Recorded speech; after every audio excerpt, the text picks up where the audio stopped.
And now, the Lowe Post. Welcome to the Lowe Post podcast, live from an undisclosed location in New York City, New York, where the Charlotte Hornets are here to face the Nets this time. The Nets, yes. And we are thrilled to be joined by the head coach of the Charlotte Hornets, Steve Clifford. How you doing? Doing okay, Zach. Hanging in there. Just hanging in, right? Hanging in. That's my stock answer to how are you doing, and people find it a little bit sad, actually.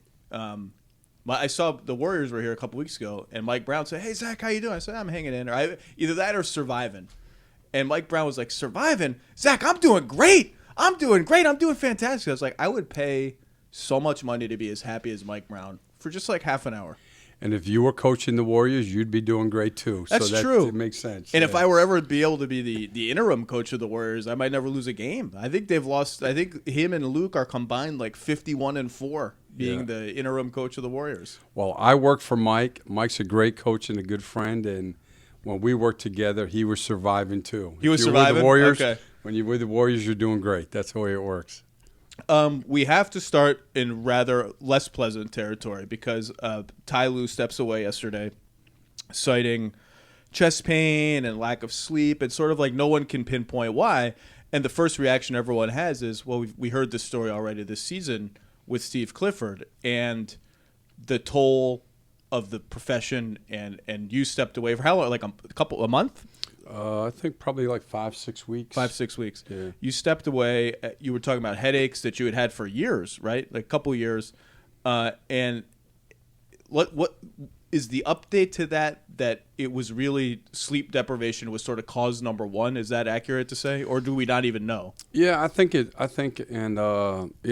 all works together. And I coached Ty twice. He was with us in Houston and in Orlando, and great person, terrific coach, obviously, and a good friend. And we texted a little bit yesterday, and the concern obviously that I have that I expressed to him is, the other part for me is I'm 56, which isn't old, but, your body definitely changes where, he's 40. And so, whatever it is, and the way modern medicine is today, I think it's important that to do what he's doing, run the tests, get with the doctors, and then be disciplined about what the doctors tell you. For me, the mistake that I think I made, not the doctors but myself, was my headache issues had started about 2 years ago, and not as much in the off season. And what I did was, or what we did was, as they got more severe, we just used stronger medication. And what you find out is it doesn't take care of the headaches. And then you get to a point where, you have to change. As Dr. Garcia, our team doctor, and our neurologist, Dr. Jung, said, you have to find out what the cause is, and you have to change it. And a lot of times in coaching, it's similar to what he's doing. It's lack of sleep. Some of it is, stress-related. Some of it is too much work. And a lot of it, frankly, is the schedule, the travel, and not getting into any regular sleep patterns. So hopefully they caught it, at an early stage. And I know he said all the tests came back negative, and that's the most important thing. So for you, forget road trips where you're coming in at 3 a.m. and all that. For you, let's say it's a homestand. Like how bad did it get? Like, are you so you practice, you don't have a game that night. Were you just home grinding away on film till 2 a.m? Were you rolling around in bed? Like, how little sleep were you actually getting? Well, I think, I started in the NBA here, it would have been 18 years ago with the Knicks, working for Jeff Van Gundy.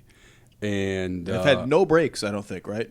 No, and then, Tom Thibodeau was here, Don Chaney, Kevin O'Neill.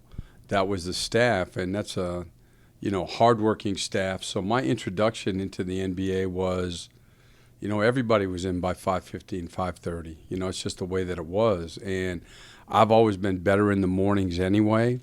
But from New York to Houston to then going with Stan in Orlando till LA, I just got into a, routine where I came in earlier in the mornings, and I don't stay late at night. I'm out by late afternoon. But, what happens is when you do it that way, you're still not going to bed at 9 o'clock. No. You're up, you're watching games or you're watching movies or whatever.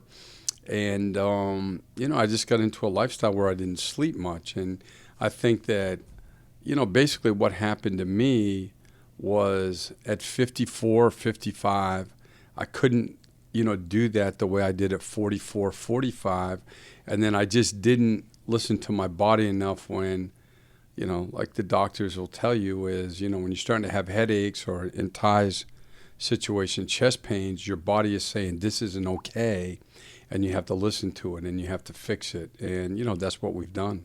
Did you develop, when you were in the thick of it, when you're coaching a game, like you got to be, I don't think it's fighter pilot level stress like David Blatt said, but you got to be able to be on it, like 10 steps ahead. Like there's no time for daydreaming or being at 90%. You got to be on it.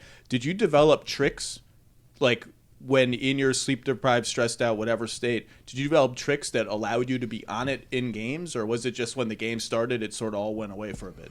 Yeah, I think that just like players, when you're coaching, you develop a routine to get ready for the game. You have a game day routine, both home and road where, it's shoot around, whatever you do after shoot around, matchups, defense, offense, whatever you're going to do, so that you're, prepared for the game. I don't know if you ever read the book, Bill Walsh, The Score Takes Care of Itself, and he talks about how his first year as an NFL coach, there were situations that came up that are stressful because you're making the decision then, and that it's incumbent, as a head coach to be ready that you want to make those decisions as much as you can before the game starts.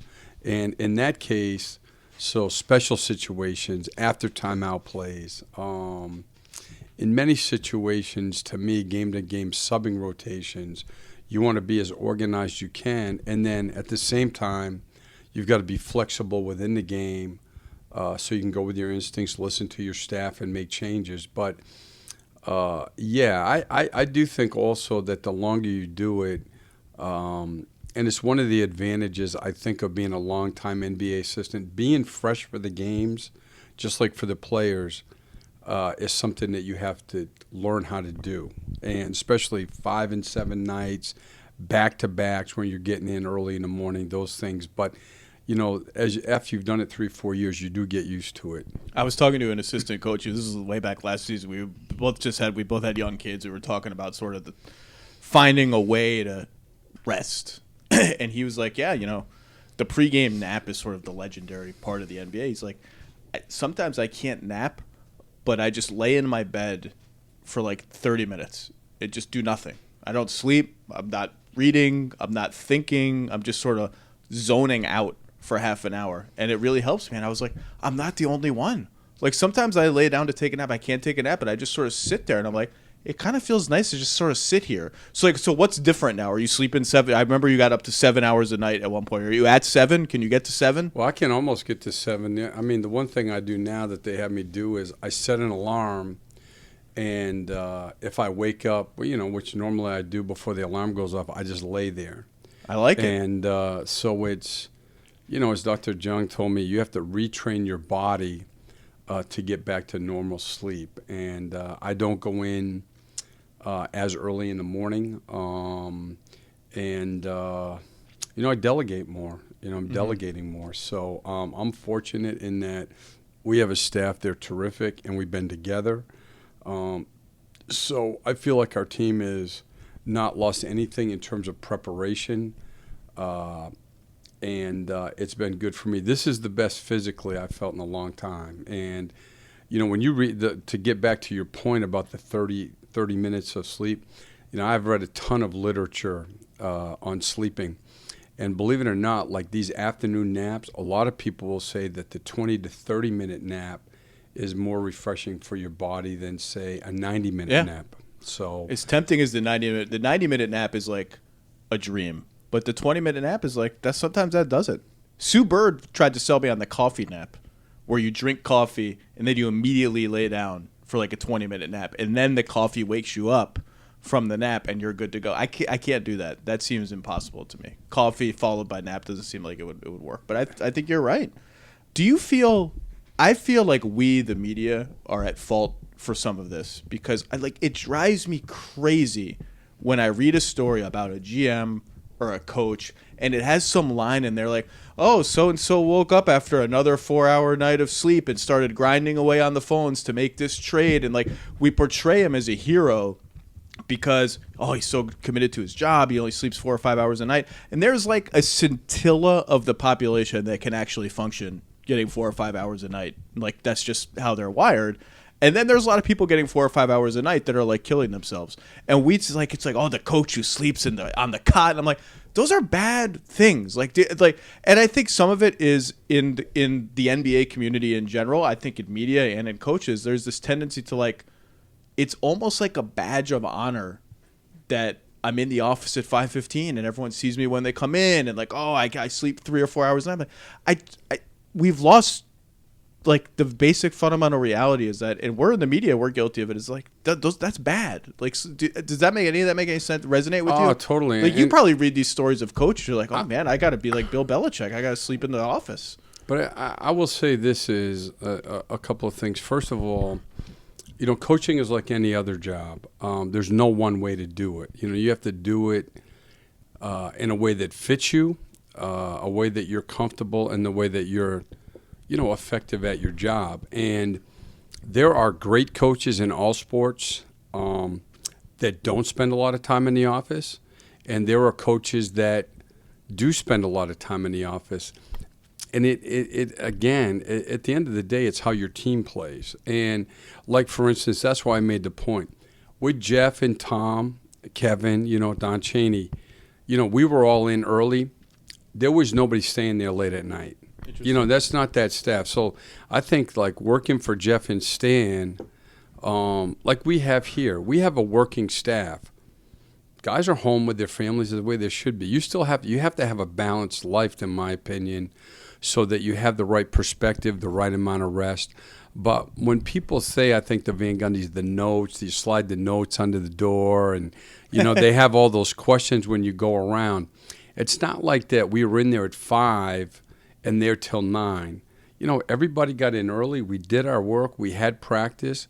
And in the afternoon, guys are out of there. I think all of that stuff. I remember Tom Thibodeau always says this: be wary of the guys who tell you how long they work. Amen. And a lot of those guys that are constantly in the office, it doesn't mean that they're working. They could be on the phone. They could be doing, things that are better for themselves than they are for the team. Coaching. I taught. Teaching is a very structured environment. I did too, by the way. Okay. I was a high school teacher for 2 years. And I was a high school teacher.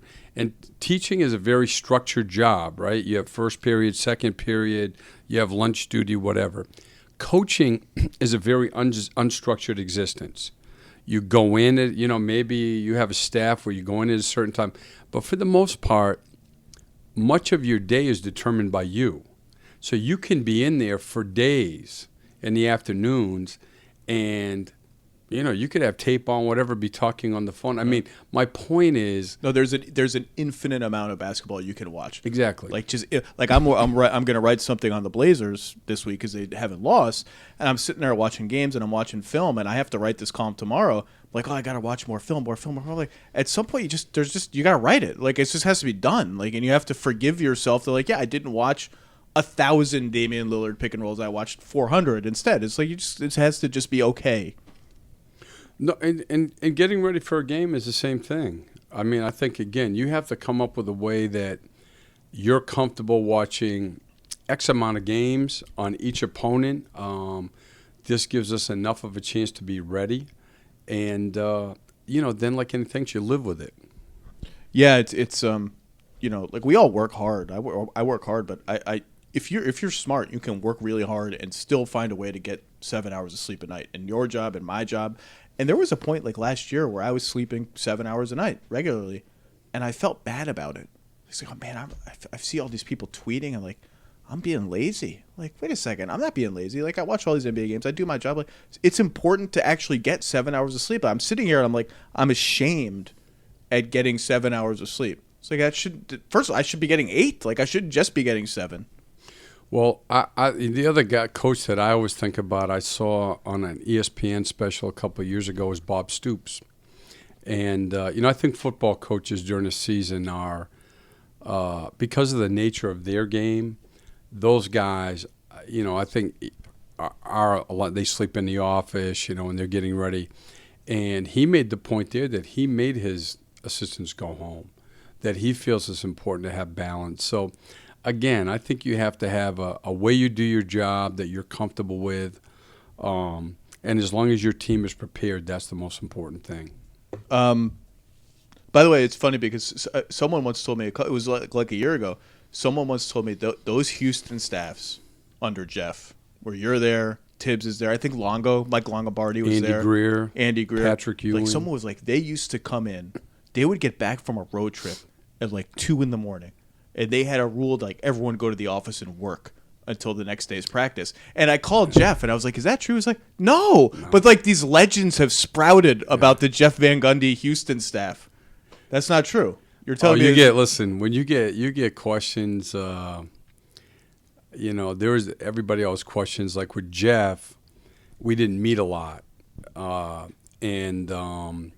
So we used to leave him notes. And so, the legend had grown that Jeff would only accept notes on blue cardstock paper. Blue. And I can't tell you how many people have stopped me with hey, is it true that Jeff will only read your notes if?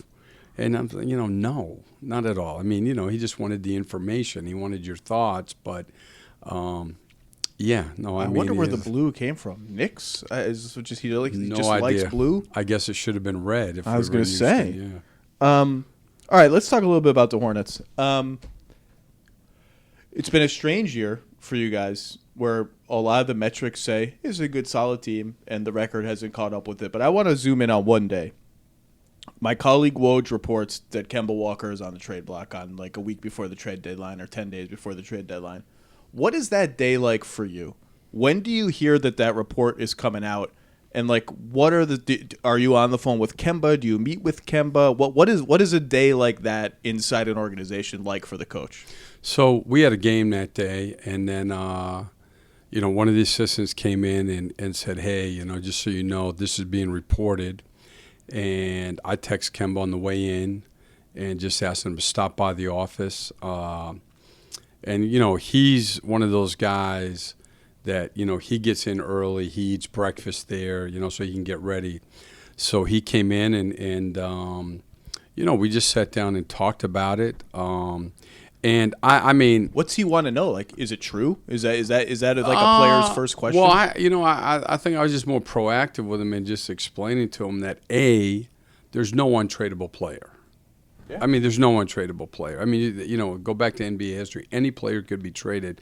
But B, and I told him, I just found, in my opinion, that it would be very difficult to find a scenario where he could be traded. And the fact that there were rumors, which is going to happen, is because he's such a good player, making, less money than he's worth by a lot. So, of course, there's going to be calls. And then, as you know, the NBA is a league of information. And, you talk to one team or another team calls and it gets out there. So that was the first part of it. And then I know after shoot-around, by the time he had gotten back to the arena that night, Michael had called him, spoke to him, and explained to him that. Just to be clear, he means Michael Jordan. Michael Jordan, yeah. And, explained to him that, we weren't looking to trade him, and basically went through the whole thing is that, well, I think Kemba said Michael was very forthcoming and just said, hey, listen, if there was an unbelievable trade where, player A, player B, and it would make our team a lot better, of course anybody could be traded.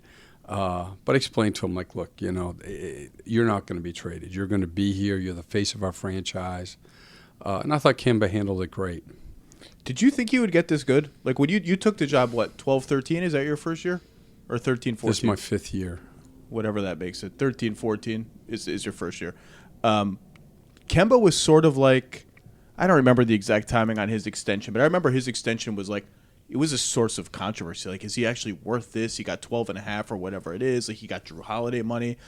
And what did you think of him when you got the job? Did you see that he could become? I mean, remember people would just let him shoot threes. Yeah, it's crazy. The thing for me is this: everybody has personal thoughts on what it starts with to be a successful player, and especially playing 82 games, as you know, is a lot different than playing 30 games. So to me. And I heard this a long time ago from Coach Parcells when I was here with the Knicks and he was coaching the Jets. And he said, it always starts with having as many guys on your team as possible that compete every game without the aid of coaching. And when you play 82 games, there's not a lot of motivation now. There's not a lot of magic words. There's not a lot of pregame speeches. Yeah, you can't get up there and read them the right. Oh, it's 82 games. Times. It's 82 games. I mean, plus the timeouts, the shoot-arounds. You have to have guys who want to compete and like to compete. And when I was studying, then the Bobcats to, interview for this job, the thing that came out about him was his competitive spirit. The same thing that he had at UConn and the same thing that he had at Rice. And obviously, I had recruited New York for many years. I'd coached at Adelphi. I called people in New York about him. And after that first year, Al Jefferson was our go-to guy and had a great year. All NBA. But, team. Kemba also made great strides. And the other part of it was he was already, to me, he was an established NBA player. And when I got the job, he came and practiced in Summer League. No kidding. He didn't go with us. We went out to Vegas, but he came to Summer League and just said, I want to see what practices are going to be like. I coached Summer League myself the first year because I'd never been head coach. Yeah, a lot of first-year guys do that. Yeah. Steve Kerr did that. It's good. Yeah. It sets a tone. We had Kemba. Cody Zeller was a rookie. Jeff Taylor played. Biz played. So it was very good for all of us. But he came and practiced, and he jumped in. And, a lot of veteran players will come back in scrimmage. And I told him, well, if you want to come, that would be great. Why don't you come? You can jump in. And he said, no, I'm going to do it all. So he jumped in. He did the drills. Wow. And that was impressive. But after his freshman year, Michael will tell you this. I mean, I was sold. I mean, despite the fact he was like 32, 33 from three back then. Mm-hmm. But you know what he did do? The same thing he does. He made the big ones. Yeah. In the fourth quarter, we would play two-man game with he and Al on one side of the floor, and we didn't have a lot of other offense. And, I don't care if he was 0 for 5. You would live with him shooting a spot-up three with the game on the line. He's always had courage.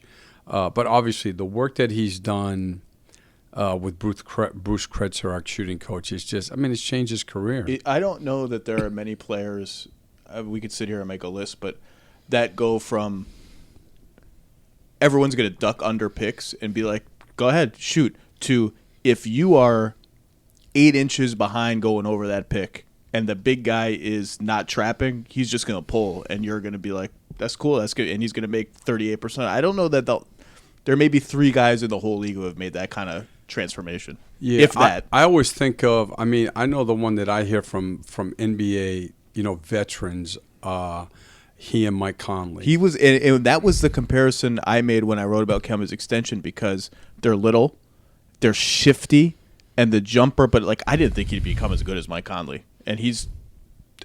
We could argue about it, but he's pretty damn good. He's a 2-time All-Star now. He's a 2-time All-Star, and he'll be an All-Star again. And the other thing that he brings, the intangibles. He cares about our organization. He cares about our teammates. He's frustrated when we don't play well, and he wants to win as much as any player, I believe, in the league. So those are all skills, that you need. And it gets back to, again, competitive spirit and wanting to win. All of us who are on the road a lot, we're always looking for little insider tips, and here's an insider travel secret from Hotel Tonight. There are tons tons of empty hotel rooms at awesome hotels just waiting to be booked at the last minute. That's how Hotel Tonight scores everyone that uses it incredible deals. They team up with all these hotels and help them sell these rooms, which are otherwise just going to waste, and they pass those savings along to you because these aren't last resort prices. They're not gouging you. They're fair prices, and Hotel Tonight works with cool, top-rated hotels where you actually want to stay. If you're going to a game late and you just want to stay near the arena instead of trekking all the way home, you can get a great deal right there. If you're on a dinner date, and we all need date nights, and you want to turn it into an overnight date, just go on Hotel Tonight and book right then and there. And even its name is a little misleading because you can book up to 100 days in advance in top destinations and up to a week in advance everywhere else. So if you want to start doing this and exploring your options and scoring good deals at great hotels, download the Hotel Tonight app now. So you talked about his tendency to make big shots. This was the year where that kind of stopped happening. And, just it's tiny sample size, random stuff happens. But I think that's the story of the season. And what I'm curious about from a coach's perspective is, how do you explain why you guys have lost so many close games? Is it luck? Is it as simple as Kemba missed a lot of shots he used to make? Do you agonize over the film? What have you seen? Have you found an explanation? Well, we're, I think, 1-5 in games decided by 3 or less. We're 7-11 in games decided by 5 or less. Well, that's not that bad. That's better than I thought. Yeah, well, 7-11 is better than I thought. The only thing I would say is if you're 11-7, it's a different world. You're right there. Yeah. So I mean, it is a big deal. I would say, the biggest thing is this. Last year we were 5th in clutch time offense, which, as you know, so that's every game in the last 5 minutes of any possession, plus or minus 5. Yeah. So we were last year terrific offensively in close games. This year, I think we're 26. We're 4th defensively this year, where last year we struggled defensively. And the biggest, there's 2 things. One, Marco Bellinelli was very efficient offensively last year in the last 5 minutes of close games. And then 2, this year, there's been more, I would say, from our opponents to say anybody but. Interesting. It's the blitz. It's, we start running stuff for Kemba, and they're putting 2 on the ball and just saying, you know what, play 4 on 3 and we're going to live with it. And, we've tried different things. We haven't made the big plays that have been there as much as we did a year ago. And you know what? It's a huge part of this league. I mean, we spend a ton of time on it, but you can say 7-11 is not bad, but again, you just flip 4 of those games. I mean, if you're 11-7, like you said, you're in a totally different place. And it's not just, side out of bounds with 11.2 down 1. It's the whole thing. It's really that go-to need part of the game. 5 minutes, the last 5 minutes of an NBA game is different than the rest. And that's where your execution's got to be up. Your purpose of play have got to be up. And with these 11 games, I mean, it still remains a big part of what we got to get better at. Do you ever think back to the Heat series from 2 seasons ago? The one that went 7. I feel like that's one of the great. In the first round every year, there's always like one really fun series that people just forget about because there are 8 of them and there are too many. That went 7, but Batum missed at least one game in that series, I think, if not 2, with ankle stuff, right? Yeah, he played actually very little. Didn't play in either 6 or 7. Made 2 big threes in Game 5, but was hurting. I mean, played very limited very minutes in a couple other games. What when you think back of that series, what do you think back about Game 6? I Game mean, 6. Look, it's Charlotte has never been out of the second round, ever. Go all the way back to Alonzo and LJ and those guys. They've never played in the Eastern Conference Finals. And, we had split with Miami that year. They had beaten us once in Charlotte. We had beaten them once in Miami late in the year. Yeah, that was the year at 4 teams finished 48 and 34, and you were on the short end of that 4-team draw. Exactly. Yeah. So we went there, lost the first 2 Played 2 really good games at home, won the next 2. And then won game 3, Courtney Lee hit a 3 late in the game off an offensive rebound to win. And the big thing I'll always get to is this, game 6, down early, come back, and there's a bunch of things. There's a block charge call late, down 3 on Al Jefferson, and I'm going to say by a terrific official that got called for a block or a charge? They called a charge and took away the basket when we had the momentum that I'll never forget. I can't imagine Big Al's moving well enough to charge into anybody. Yeah. I guess he just knocked over somebody in the post or something. It was in the post, yeah, quick spin. But the biggest part of that game was, Dwayne Wade hadn't made a 3 since December, and down 1, we have a good possession late in the shot clock. I think a minute, say 50, he hits a 3. We go down and score. We're down 2. He comes right back, no hesitation, and hits another 3.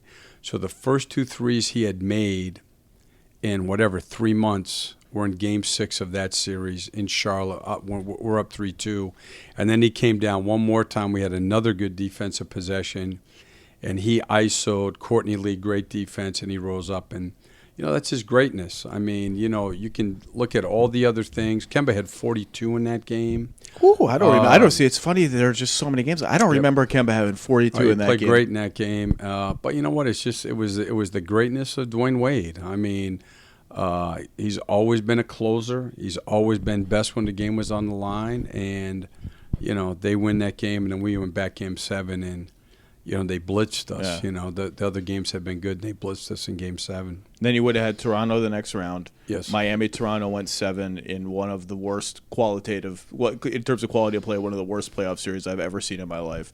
And just, you don't know, right? I mean, it's like it's all Courtney Lee's been a big part of your coaching life, huh? I bet you still see that layup in the finals in your head every day somewhere. Yeah, well, I mean, you know what? When you look at it, he was behind the backboard when he caught the ball. I'm not saying it was an easy shot, but that was Game 1, correct? Game 2. Game 2. Yeah. Orlando Lakers 2009. They won Game 1. Game 2, that was to win it. So we lost in overtime. We won Game 3, and then they beat us again. We missed 2 free throws, up 3 with 11 seconds left in Game 4. Derek Fisher hits a 3. People forget how competitive that series was. It was a good series, yeah. Kobe used to say, that it wasn't competitive, but I think deep in his heart he knows it was. Yeah. Has he really said that? Oh, he used to joke with me all the time. He used to say, no, you're okay. You're part of history, but it was 4-1. Yeah. Well, Game 4, I mean, those Fisher shots, that was an overtime game, I believe, right? He hit one that forced overtime, and he hit another one overtime. He hit one with, at the buzzer, basically. They didn't take timeout. That's right. We were up 3, and they brought the ball the length of the floor, and whatever they were going to run, he just saw cushion, and he just pulled and hit it off the dribble. I remember watching that game and thinking, I wasn't even covering the NBA full-time then, but just thinking, boy, this guy just, in big moments, he's like Derek Jeter. It's like I just don't want to see him shooting in big moments. Yeah. So 2009, you were the 2nd seed in the East behind Cleveland, another LeBron team. I believe that was because you took Game 1 in Cleveland, and then Game 2 was the LeBron buzzer beater. I think we were third because we won Game 7 in Boston. Oh, that was the year KG got hurt and Boston slid into the 2nd seed. You're right, and you did win Game 7 in Boston. Yep. So you go into Cleveland, you're facing LeBron, like apex LeBron. Now the supporting cast is what it is, but we're talking. I mean, apex LeBron is still playing right now, but we're talking just absolute beast mode LeBron. Yep.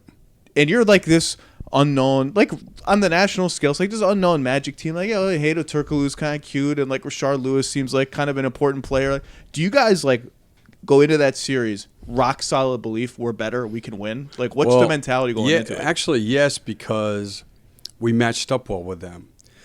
I think Stan doesn't get the credit.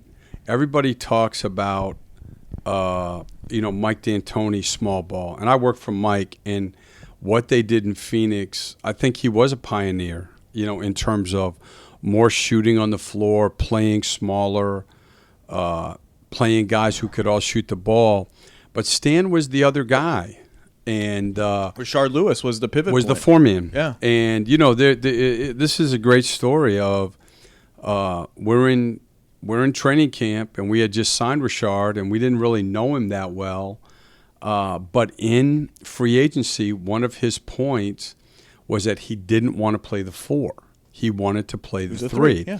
So 2 of our best players were he and Hidu. And Stan, to me, is one of, well, I mean, he's a lot of great traits, but he, to me, can look at a team and say, this is the best way for this team to play. So after like a week and a half, we were meeting for practice, and he said, today's a big day because I'm going to bring Richard in, and I'm going to say, I understand what you see about playing the 3. If you'll play the 4, and we'll have to help you defensively, because back then now, that was people played power 4s. Oh, yeah. And so Richard's guarding, he's guarding Badia used KG to talk about, Badia used and to all talk those about, guys. like, David West is going to kick my ass for 40 minutes. Yeah, so it's fronts every night and stuff he had never had to do. And Stan will tell you that was the day that he knew he could be. He just said to Richard, he thought it was going to be an argument. He told him, for us to be an elite team with this, if we can play 4 out, 1 in, and you play at the 4, and it's going to be hard, you're going to have to do this, this, and this. Richard said, if that's what it takes to win, Stan, let's do it. And, he led the thing that happened was, as you know, he struggled. He's giving up 20, 25 pounds every night, but none of them could guard him. And he led the NBA in threes made, I believe, at least the first 2 years we were there, and maybe 3. And then his defense, he improved his team defense. So, I mean, obviously Dwight was a superstar on that team. I mean, he was phenomenal back then. And we had, Jameer Nelson. We had a lot of good players, and we had good depth. But I think when you talk to Stan, I think what people don't realize is, I think in Stan's opinion, he would probably say Richard was the difference maker. In that game, in Game 1 in Cleveland, I think Richard made his last 7 shots, and he went jab jumper over Verajao for 3 to win the game. That's an overtime game, I believe, Game 1. Nope. No? No. LeBron I don't had think to, so. No, okay. I have to look Game 2 was maybe the Game LeBron 2, at the buzzer. Yeah. We won Game 4 in overtime at home. And again, you might remember we were down 2. Stan ran a similar play to the lob to Courtney Lee, but the other option was Richard to the corner, and we were down 2, and I think it was under 20 seconds, and in the huddle, Stan said to Richard, if you feel good, run to 3, and he did, and he drilled it. That's awesome. And that game went to overtime. So, but anyway, to get back to the belief thing, our guys felt that we played well against them. Yeah, I remember that. They were very good, but they had no way to guard us. So, they had Verajao and Ilgauskas playing, and back then Ilgauskas wasn't as much of a post-up player. So we could play Turk on LeBron. Nobody could guard him anyway. Yeah. We would play, Richard on Ilgauskas. And then at the other end, they had to have Verajao guard. Right. And then what they would do is they would switch their lineups depending on who was playing better. If Richard got going, they'd put LeBron on him. Then we could play pick and roll with Turkaloo. Most of the time LeBron guarded Turk. They had no 4-man.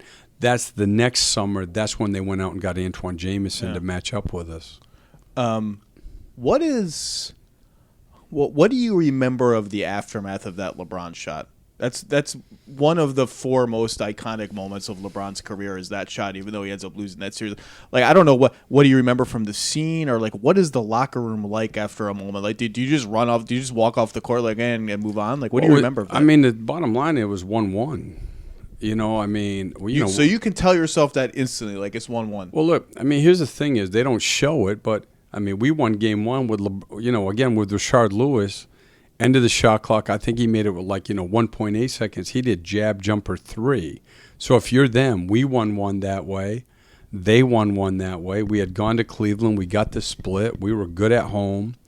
And our guys were very confident that, I don't know if we were better than them. They didn't match up well with us. Right. And so, hey, 2-0 would have been great. Yeah, you can smell it. It's right there for you. Yeah, but if you're watching those 2 games, I think we went home, and I think we won Game 3 by 8 or 10. I mean, again, Well, I'll give you another Charlotte Lewis story. Is when it was announced that KG was out for the year, the next morning we had practice, and he was one of the guys I work with. He's doing his routine. The first thing he said, "Hey, there's no excuses now. We're the best team in the East." And they all believed that. They had great respect for Cleveland, but again, it was just the matchups. No, I remember from an totally impartial outsider's perspective, and I wasn't covering the league. I was following it closely, but I wasn't diving in like I am now analytically. Like, I remember watching those two games and thinking, man, Orlando's better. Like, LeBron's in trouble. Like, this doesn't feel like a fluke, and this Orlando team is real. And then, of course, you go on to beat them and lose in the finals. And the next year, I think you guys were the best team in the NBA, 2010. And you know what hurt us the next year was, frankly, and it was such a difficult dynamic, and it's another one of the things Stan's great at. We swept our first two series by 1,000 points, and one over Charlotte, which I believe is like the greatest blowout series in the history. Atlanta. It was the second series. I think when we beat Atlanta in the second round, at that time, I think point differential. It did go Charlotte-Atlanta, though, right? Charlotte was the first round, and actually all those games were very close. Okay, so I mixed up the Charlotte. Yeah, that was Larry Brown, and they could have won every game. Every game went right down to the last couple of minutes. And then in the second round, we played just unbelievable.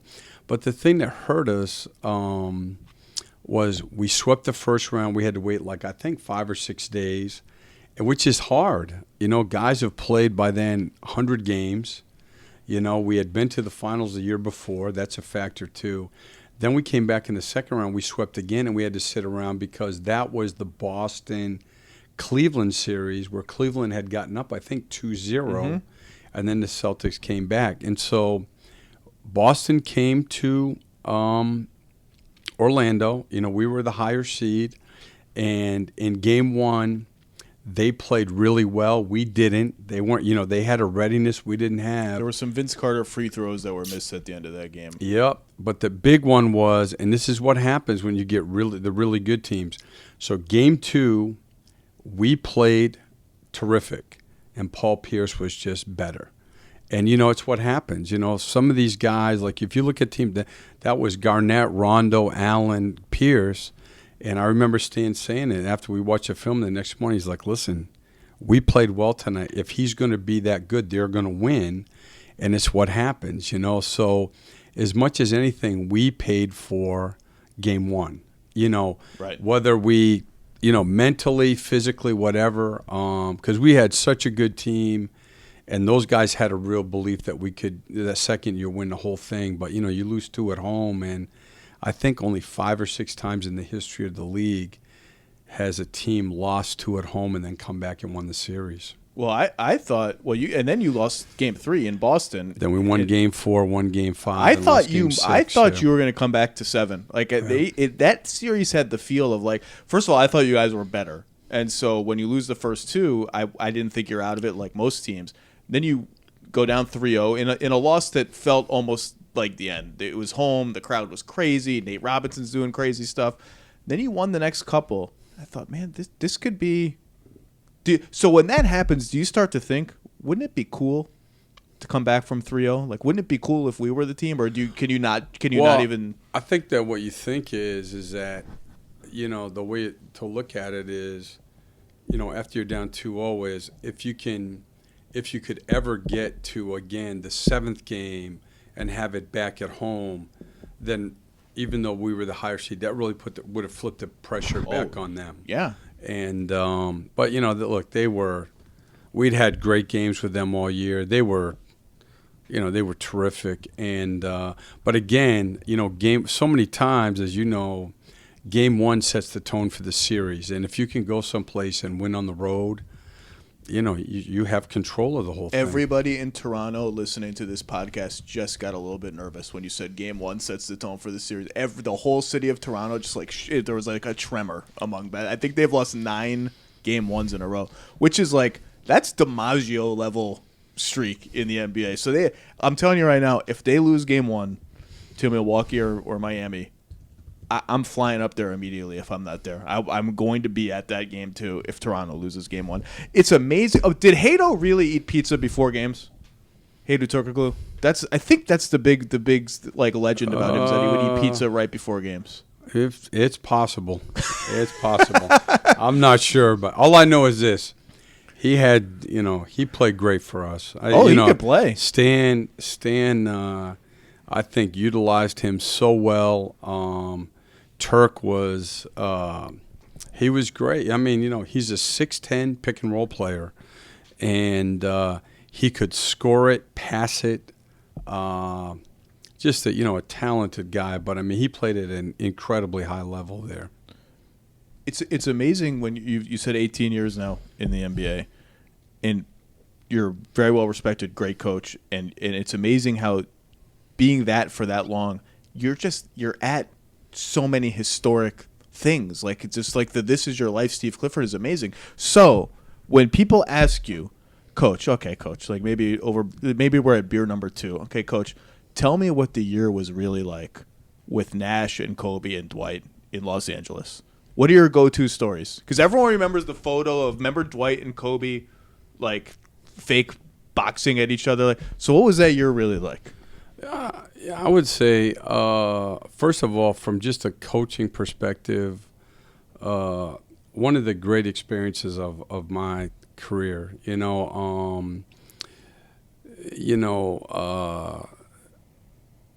coaching in this, for a guy like me with my background is from, starting with the Knicks when it was the Knicks. And I believe you get to the Knicks because you're at Adelphi on Long Island, and Jeff, like, there's just sort of a local. Yeah, actually, it goes back. This is a long. I mean, I'll just give you the short one. Jeff was a high school coach in Rochester. I'm the high school coach in Woodland, Maine. Brendan Malone. That's right. Sets me up to work Jim Boeheim's camp. So I go up to Syracuse. I worked 5-star. Coach Malone was great for me. He set me up with all these camps. I worked at a camp in the Poconos. That was a 3-week stint. And when I'm at Syracuse, Jeff's the head coach at McQuaid Jesuit.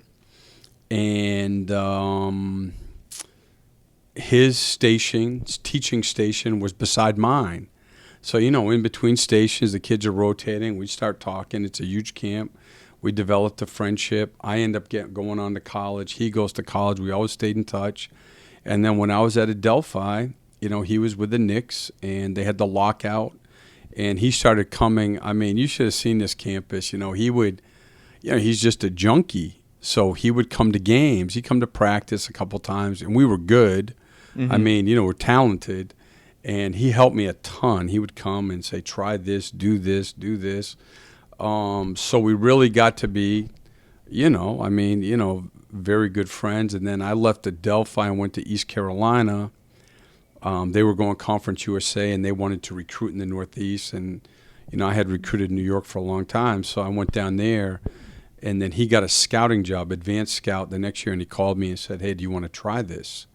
So it took, I think, maybe 3 hours before I had all my stuff out of my apartment into the van, on my way back up here. But somehow we got from the Lakers to this. Yeah. No, anyway, my point is, with my background, it's still to this day, you don't take any of this for granted.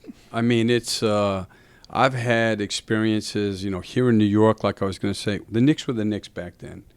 This place, New York, is different. I hope we're not saying that in like 20 more years. No, but remember the Knicks were the Knicks back in the late 90s. It's like I want the Knicks to be the Knicks again. But when I was here, working for Jeff, working for Don, you get down 14-2, man, they're killing you. I mean, the expectations were so high, and they were used to Patrick and Spree and Allen and Larry. They were used to winning every night and playing every night, and it was hard on the players. So those were great experiences in Houston with Yao and Tracy. We'll talk about that. Those going to Orlando, the experiences there. A young Dwight with that team, but to be around Kobe and Steve and Pau Gasol, Metta and Dwight, and the whole dynamic of that group. The one thing, Zach, people don't give those guys credit for, or Mike. Mike did a great job. Is we were struggling, the last 40 games of that year, we were 28-12. And when you're right that people don't forget that. People forget that playoff appearance. People really do forget that. Listen, I'm going to say this. 2 weeks I feel confident in this. 2 weeks left in the regular season, I guarantee those top seeds are saying, that's the team we don't want to play. And then Steve goes down, Kobe does his Achilles, right? We ended up having to play San Antonio in the first round. Then Steve Blake, who's really good, game one we could have won, had the ball down one with a minute and a half. Blake had done an unbelievable job on Tony Parker. He gets hurt in that game. Meta gets hurt. We started games 2, 3, and 4. Andrew Godlock, who had played in the D-League the whole year, we brought up for game 82. We were devastated. And Mike D'Antoni, who's obviously a great guy, he did a phenomenal job that year, keeping those guys together, teaching his system. You know, he got there maybe game 12, 13, 14, 15. You're doing it on the fly. But those guys figured it out. They figured out how to play with each other.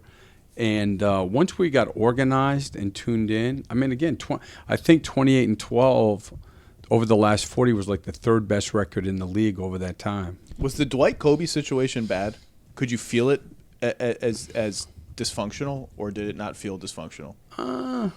I mean, I felt like it got better and better, you know, as the season went on. I mean, like, you know, Kobe was, I mean, just being around him for me was incredible. I mean, his passion for not just winning but preparing to win.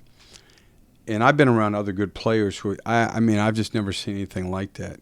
He thought that we were going to win every night. I mean, he was shocked when we lost. And from the film work to the way he took care of himself, and along with that, you know, he's not wrong. You know, he's not warm and fuzzy now with coaches or teammates or whatever. And he sets a tone, in my opinion, of accountability that you need. You can see why his team, the teams he's been involved with, were always right there, because he wants to win everything. And, you know, listen, even as a coach, I mean, you know, if you're in a practice situation or shoot-around, you make a mistake, he's going to let you know. And to even when you're a coach? Sure. Yeah. Not in a bad way, but, I mean, he wants to know. He wants the information, and he expects everybody to be at their best. And when you watch him, he's putting in the work to set that tone. So, I mean, was there times when there was conflict? I would say, yeah. And I bet you, look, I'll give you another one. I'm at Boston University working for Brett Brown's dad. I remember being at a Celtics practice, and I'm not going to say who, and I saw Larry Bird call out a guy who's a terrific Celtic, like, hey, start paying attention, stop screwing around.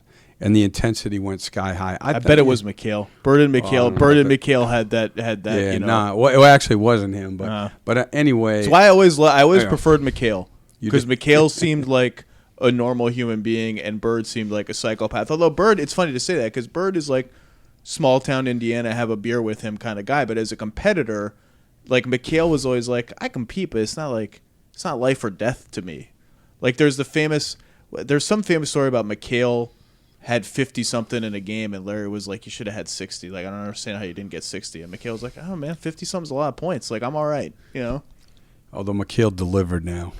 He was great. McHale was an absolute... I was a kid growing up in New England then, too. I mean, he was unbelievable. But anyway, my point about Kobe is that no matter who you are, he has high standards, and to me it's fair. And that's why they had the culture there that they've had for all those years. Hey everyone, sports fans, did you know you can stream this podcast, The Lowe Post, on Spotify right now? It's easy. Open the app on your mobile device or even your desktop if you're old school. Click on the Browse channel, then click on the podcast section. You can also stream on your smart speaker.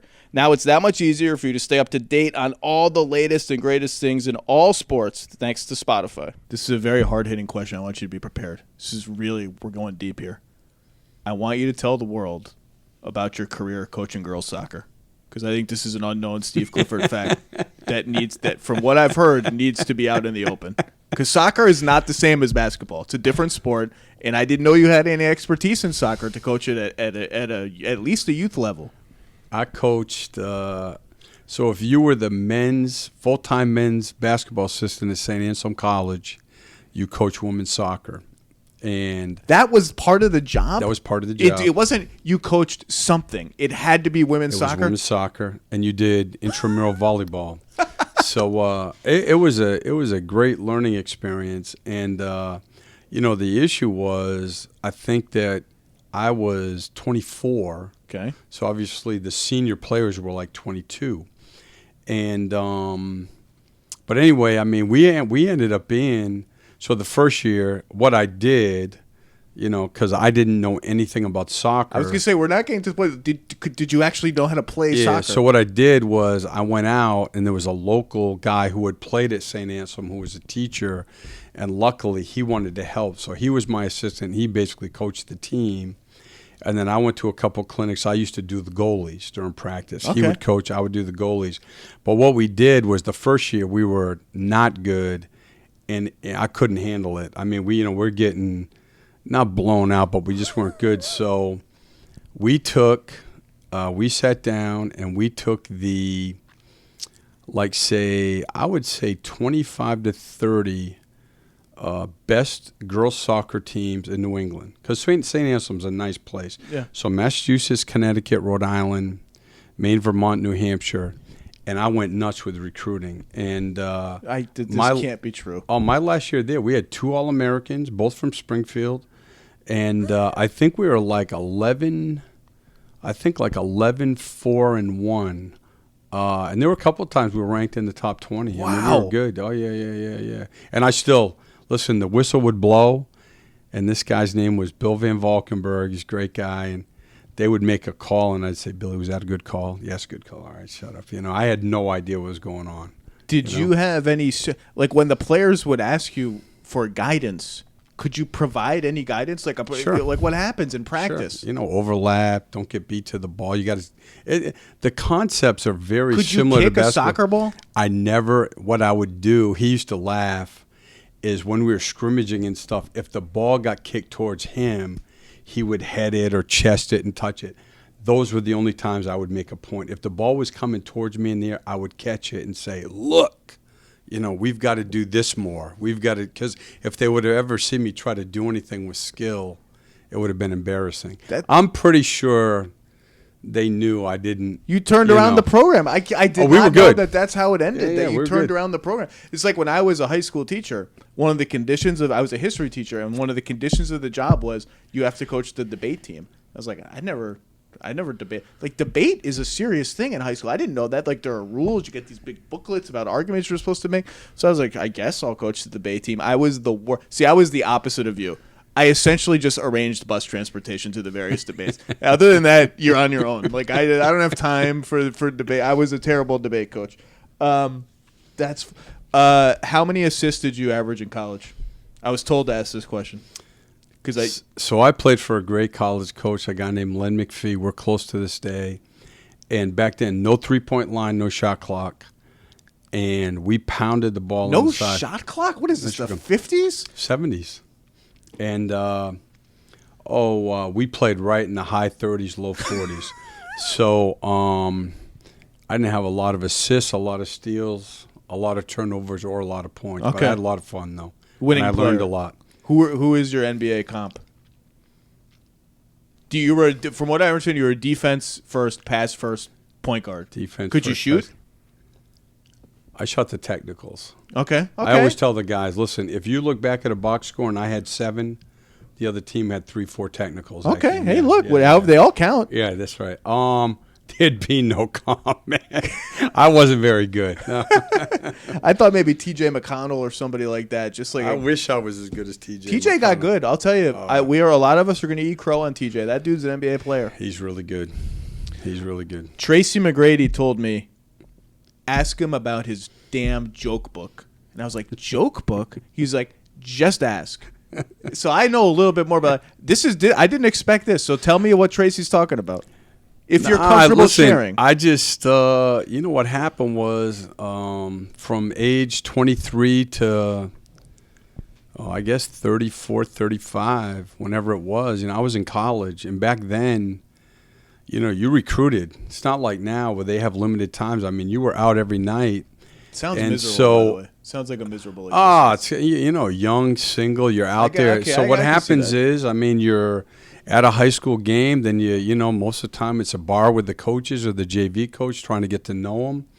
And so you pick up a lot of jokes. And, I'm not going to share any of them now. But probably a lot of them are profane, I'm guessing, or dirty. The best joke teller within 45 minutes of where we sit right now, by the way, would be Tim Capstraw. Really? Oh, yeah. The Nets radio guy. He's the best joke teller. Yes, he is. But you had a book, and Tracy was like, every day he'd come in with another goddamn joke. Thought he was so funny. Boy, you were there when T-Mac, 13 points in 35 seconds or 33 seconds. It was incredible. What? Listen, the arena had shut down. I think it was a sold-out game, obviously, Spurs-Rockets. Yeah. And I bet, I don't want to exaggerate, if there were 5,000 people left, I'd be shocked. Well, now there are, of course, 15 to 20,000 people who say they were there, I'm sure. Yeah, but the big one was, he had hit, I think, 2. Then he came down, and I'm pretty sure it was Tim Duncan. He went up, and he saw he was going to get fouled, and he double-clutched the ball and made the 3 and made the 4-point play. It's not even a shot. It's just, it doesn't look like a shot. It just looks like a spasm with the ball going towards the hoop somehow. Yeah. He was incredible, though. I think the misconception is this. When people say, because he hadn't won a playoff series until he played with the Spurs. And the reality is, if you go back through all those series, 2 things. One, he never played on a team that should have won a series until maybe in Houston. We lost 2 7-game series with Tracy. I know them both well. One in Dallas, Game 7 in Dallas, Nowitzki, those guys. Which he famously guards Dirk in parts of that series. Where, by the way, Tracy was, in my opinion, it would have been him or Dirk. He was by far the best player on our team. And he probably was the best player in the series. Who comes up with the idea of, let's try Tracy on Dirk? I mean, it's not a crazy idea. Tracy's Jeff. a big range. That's just, was that in the ace in the hole before the series, or does it just randomly come up? I mean, I think that's where Jeff's great, different schemes. And we played Ryan Bowen a lot on Dirk in that series. And then the other one was our last year, the Game 7, we lost to Utah at home. But if you go back to the series he lost, so Orlando against Detroit, Detroit was a lot better than them. They only got to a deciding game because he was so good. If you look at his stats in playoff series, the bigger the game, the bigger the moment, that's when he was always at his best. Jeff used to say that, and it is so true. A lot of times, for a lot of players, it's who you're playing with. I mean, that's the reality of it. So some guys get and rightfully so, notoriety for making big shots. That guy was a competitor. He was smart.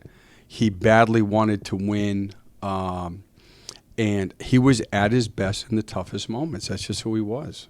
That Utah one in 07, and we'll wrap in a couple minutes, is another one of those forgotten, really great playoff series. Game 7, that was a close Game 7. They got a couple of offensive rebounds late in the last minute of the game that killed you. Yep. And what people sometimes forget is you win that series. The next round is the We Believe Warriors, Golden State. So we'd get the 8th seed. Yep. And I've talked to Battier about this before. He said, we thought we could have won the championship that year, and because then if you get the Warriors, that's fine. They were good, but Utah beat them. Then you get the Spurs, who go on to win it. They're obviously a great team, but the LeBron Cavs, who were in the finals, were not ready. So, do you remember thinking man, we could win it? Oh, I thought we had a playoff team and we played a playoff style. I mean, back then, that was right before the 4-out started coming in. Yeah, and think about it. So we're playing, Rafer Alston, T-Mac, Shane, Juwan Howard or Chuck Hayes at the 4 with Yao. And, the tough thing about the Utah series was Okur. So Okur was ahead of his time. People didn't appreciate it. He was the defensive 5, but they used him, and Jerry Sloan did an unbelievable job utilizing. They used him as a three-point shooter, which I think he shot like 35, 36. So we had to play our four-man on Okur, which meant Yao had to guard Boozer in his prime. And Yao did a good job, but it's a tough matchup. And every game, right down to the wire, every home team won until Game 7. And, we were up 6 with the ball. 6 minutes left, 6 minutes left. left. I remember that game vividly. And Tracy had driven, gotten fouled. I'll never forget this. Driven and gotten fouled. Timeout. He comes out, misses the free throw. We get it. Rafer had a great Game 7. We went high pick and roll. He turned the corner and slipped. Loose ball, they go down. Kirilenko hits a 3. So instead of going up 8, it's 3 and it's a different game. And then it went down to the wire, and they got 2 huge offensive rebounds in the last minute of that game, Game 7. Let's wrap with the Charlotte question. Your season's about to come to an end. Obviously, it didn't go the way you want. The roster essentially is what it is in terms of flexibility. And, obviously there can be trades here or there, draft picks here and there.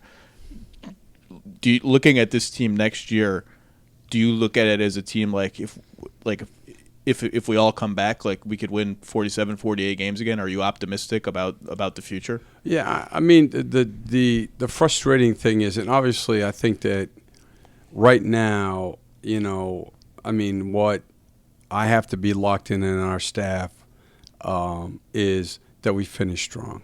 There's a couple of things. Knicks game probably drove you bananas then. The Knicks one was really disappointing. And, last night I was proud of the way that we played. You have to know, in my opinion, it's the toughest thing about coaching is that you have to take the film and you have to sit there and you have to be honest with yourself. And last night, when I watched that, last night on the plane, and then again this morning, here's the reality. So we're playing out right now without 3 of our top 9 guys. Mm-hmm. Playing without Cody's a hit.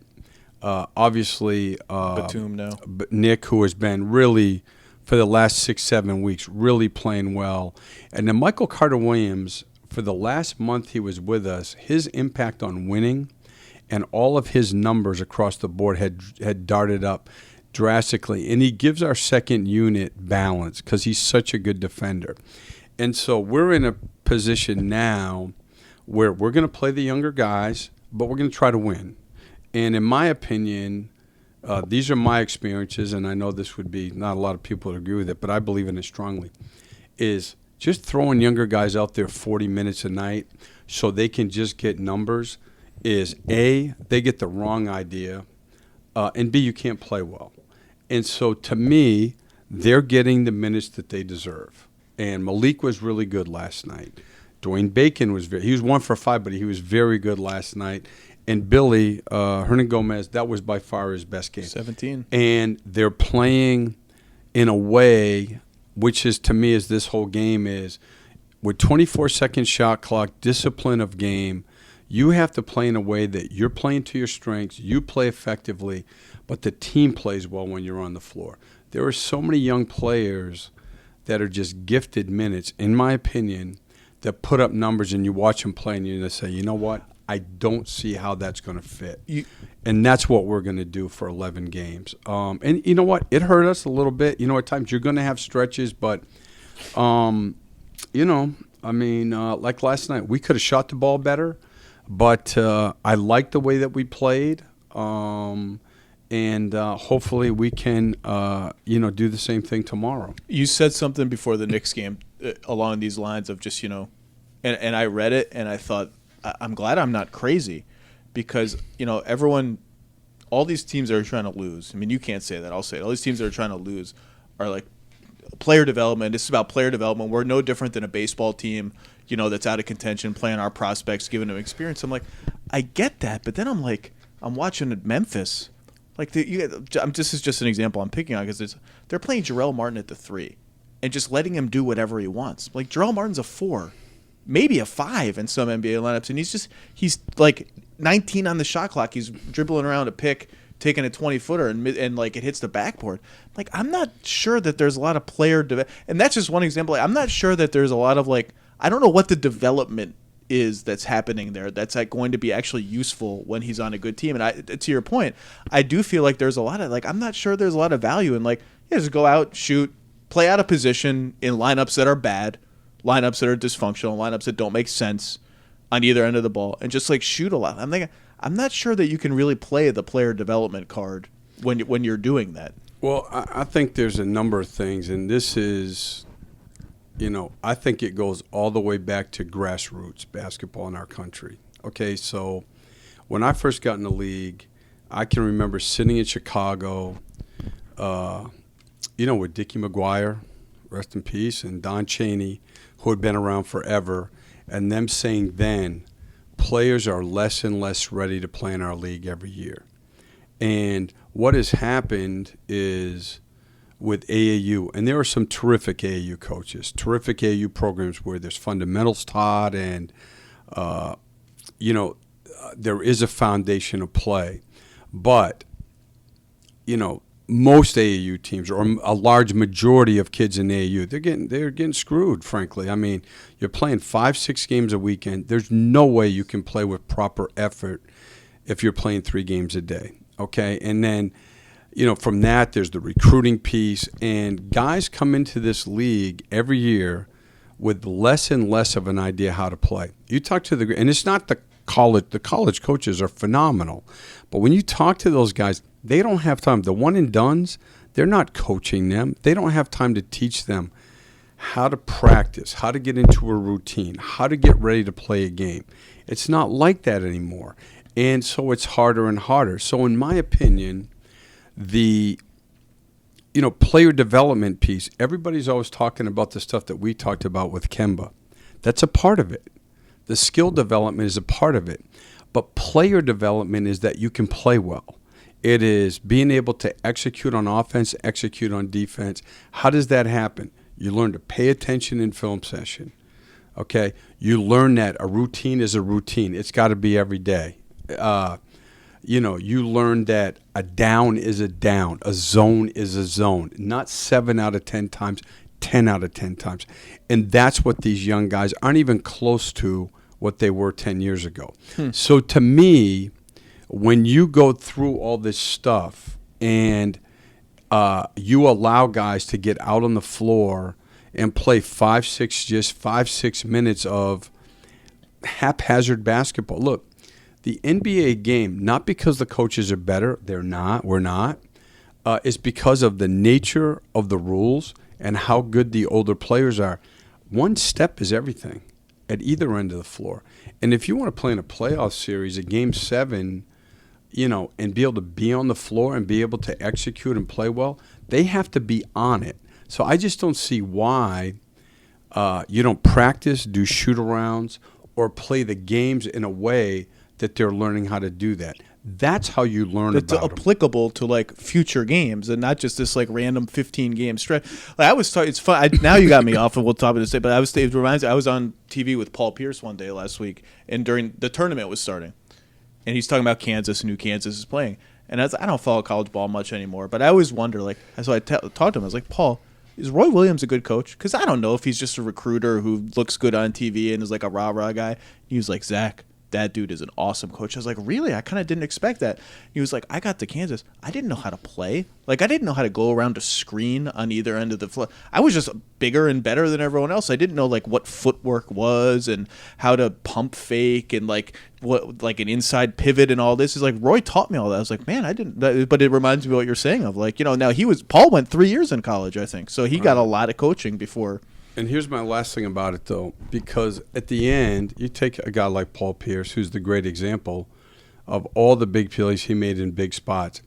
The great ones, in my opinion, of the guys I've been around, they want to be taught. They want structure, and they want things to be organized. And I saw that as an assistant, and same thing, here as a head coach, even the guys you're preparing against.